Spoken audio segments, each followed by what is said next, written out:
নমস্কাৰ বন্ধু বান্ধৱীসকল, আগন্তুক ৰঙালী বিহুৰ শুভেচ্ছা জনালোঁ। আজি মই পিঠা বনাব লৈছোঁ। আজি তিল পিঠাকে বনাব লৈছোঁ দেই। আৰু এইফালে মই জেতুকাখিনি খুৰীয়ে ধুই থৈছিলে, মই দেখাই দিছোঁ ৰ'ব।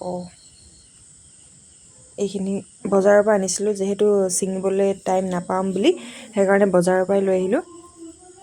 খুৰীয়ে ধুই থৈছে পাতখিনি, মই খুন্দি দিম অলপ পিছত। আৰু এইফালে লাড়ু বনাই মেলি ৰেডি আৰু বিহুলৈ বুলি। আৰু এইখিনি তেলপিঠা বনাবলৈ, আৰু এইখিনি পিঠা মা আৰু মই বনাইছোঁ।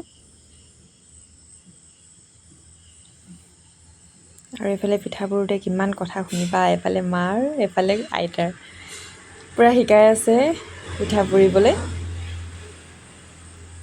যিহেতু এইবিলাক লাগিবই ন পিছত হ'লেও।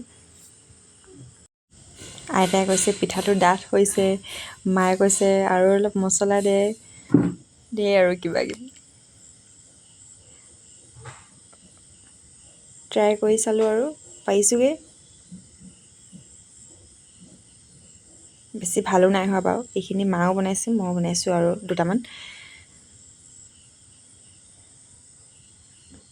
আইতাই কৈ আছে পিঠা ইমানকৈ দিছ বুলি, কিন্তু মায়ে কৈছে ঠিকেই হৈছে। এই কেতিয়াবা হৈ যায় আৰু শিকি আছোঁ ন, লাহে লাহে পাৰিমগৈ। আপোনালোকে আহিব দেই বিহুত আমাৰ ঘৰলৈ, মই পুৰা পিঠা খাবলৈ।